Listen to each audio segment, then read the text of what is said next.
Buenas tardes, mi nombre es Mariana Sánchez. A continuación les voy a hablar sobre la Revolución Francesa.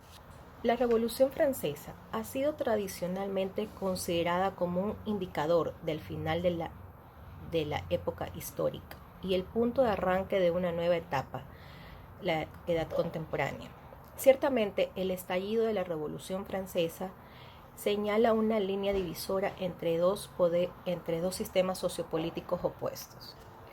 Tenemos así, en el antiguo régimen anterior a la Revolución Francesa, el absolutismo monárquico que regía una sociedad feudal, y el nuevo régimen surgido tras la misma. En cambio, reconocemos muchos de los rasgos que caracterizan la organización política y social del mundo contemporáneo.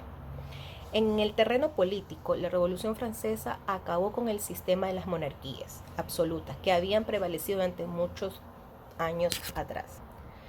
También tenemos que la Revolución Francesa establecía la separación de poderes. De tal manera tenemos que el legislativo correspondería a una asamblea o parlamento, el poder ejecutivo seguiría residiendo en el rey y sus ministros o en un gobierno de la república, y el judicial recaería en los tribunales de justicia, como el poder técnico e independiente.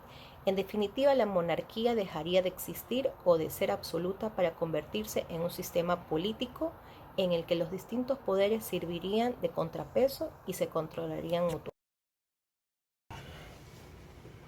Buenas.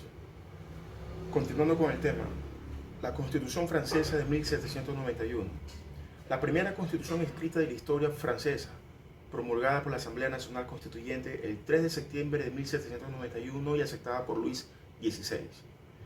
Esto realmente contenía la reforma del Estado francés, quedando Francia configurada como una monarquía constitucional. En la Constitución francesa garantizaba como uno de los derechos naturales y civiles que todos los ciudadanos puedan ser admitidos en los puestos y empleos sin otra distinción que de las virtudes y los talentos, que todas las contribuciones sean distribuidas en todos los ciudadanos de forma igual y en proporción a sus facultades. Gracias. Declaración de los Derechos del Hombre y del Ciudadano.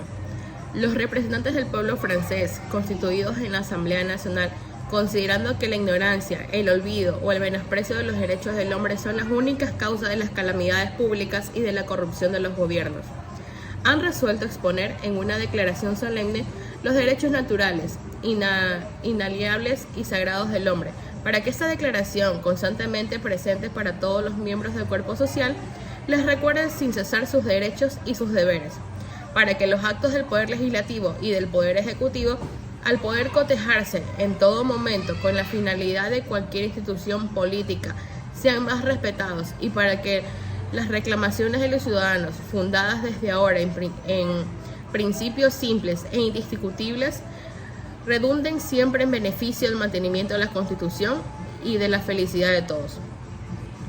En consecuencia, la Asamblea Nacional reconoce y declara, en presencia del Ser Supremo y bajo sus auspicios, los siguientes derechos del hombre y del ciudadano. Artículo 1. Los hombres nacen y permanecen libres e iguales en derechos. La distinción social solo puede fundarse en la utilidad común. Artículo 2. La finalidad de cualquier asociación política es la protección de los derechos naturales e imprescriptibles del hombre. Tales derechos son la libertad, la propiedad, la seguridad, la resistencia a la opresión. Artículo 3. El principio de todas las soberanías reside esencialmente en la nación. Ningún cuerpo, ningún individuo puede ejercer autoridad alguna que no emane expresamente de ella. Dentro de estas, también una de las más importantes, encontramos el artículo número 6, que dice: la ley es la expresión de la voluntad general. Todos los ciudadanos tienen derecho a contribuir a su elaboración, personalmente a través de sus representantes. Debe ser la misma para todos, tanto para proteger como para sancionar.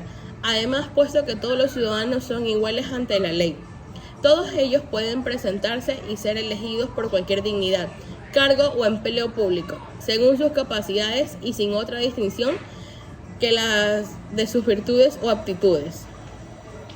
En el artículo 11, también uno de los artículos muy importantes, nos habla de la libre comunicación de pensamientos y opiniones. Es uno de los derechos más valiosos del hombre, Por consiguiente, cualquier ciudadano puede hablar, escribir e imprimir libremente siempre y cuando responda del abuso de esta libertad, en casos determinados por la ley. Buenas tardes, doctora. Buenas tardes, compañeros. Soy Yuguaro, grupo número 2. Voy a hablar sobre el Código Napoleónico. El Código Civil francés, conocido como el Código Napoleónico o Código Napoleón, es uno de los más conocidos códigos civiles del mundo. Fue aprobado por la ley del 21 de marzo de 1804 y se encuentra todavía en vigor, aunque con numerosas e importantes reformas. Su elaboración fue encargada a una comisión creada para recopilar la tradición jurídica francesa, dando como resultado una promulgación del Código Civil francés del 21 de marzo de 1804 durante el gobierno de Napoleón Bonaparte. Al asumir el primer consulado, Napoleón se propuso refundir en un solo texto legal el cúmulo de tradición jurídica francesa, para así terminar con la estructura jurídica del antiguo régimen, eliminando las regulaciones particulares que afectaban a un grupo concreto de la población, para las leyes de los campesinos y de los gremios, y suprimiendo las leyes locales que suponían un obstáculo para la administración pública. Así, el nuevo código formalizaba las leyes, la obligación del régimen feudal y haciendo de hecho imposible su resurrección.